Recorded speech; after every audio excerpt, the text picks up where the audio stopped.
Hello there and welcome to another one of these Lexical Lab 1 minute English videos. If you like this video, make sure you subscribe to our YouTube channel and check out our website www.lexicallab.com to find out more about our online courses.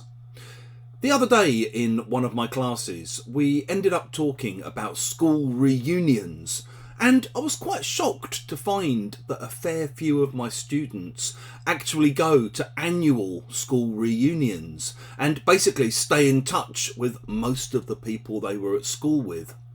One of the students asked me if I'd ever been to a school reunion, and I responded by saying, "Oh God no, God forbid, it's really not my kind of thing."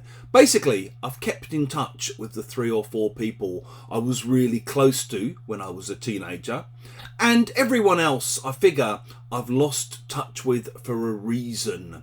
There were some people that I used to be quite close to when I was like 13 or 14, but to be honest, over time our lives went in separate directions. We got interested in different kinds of things, we moved to different places, we started moving in different circles, and basically we just drifted apart. If you drift apart, you sort of find that your relationship gradually ends.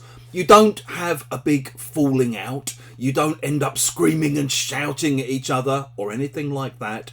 You just find that you start out quite close and then, like boats drifting on the sea, where they're not kind of being steered or anchored in any way, you just slowly drift apart and you find yourselves in very different places.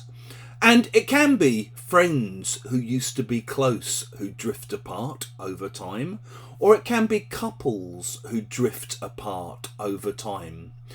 You often hear people say things like, yeah, when we were kids we used to be very close, but as we grew up we just slowly drifted apart. Hey, are you still in touch with Jason? No, not really, to be honest. I don't really hear from him much anymore.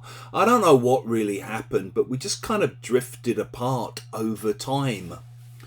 If you've enjoyed this video, please do click the like button.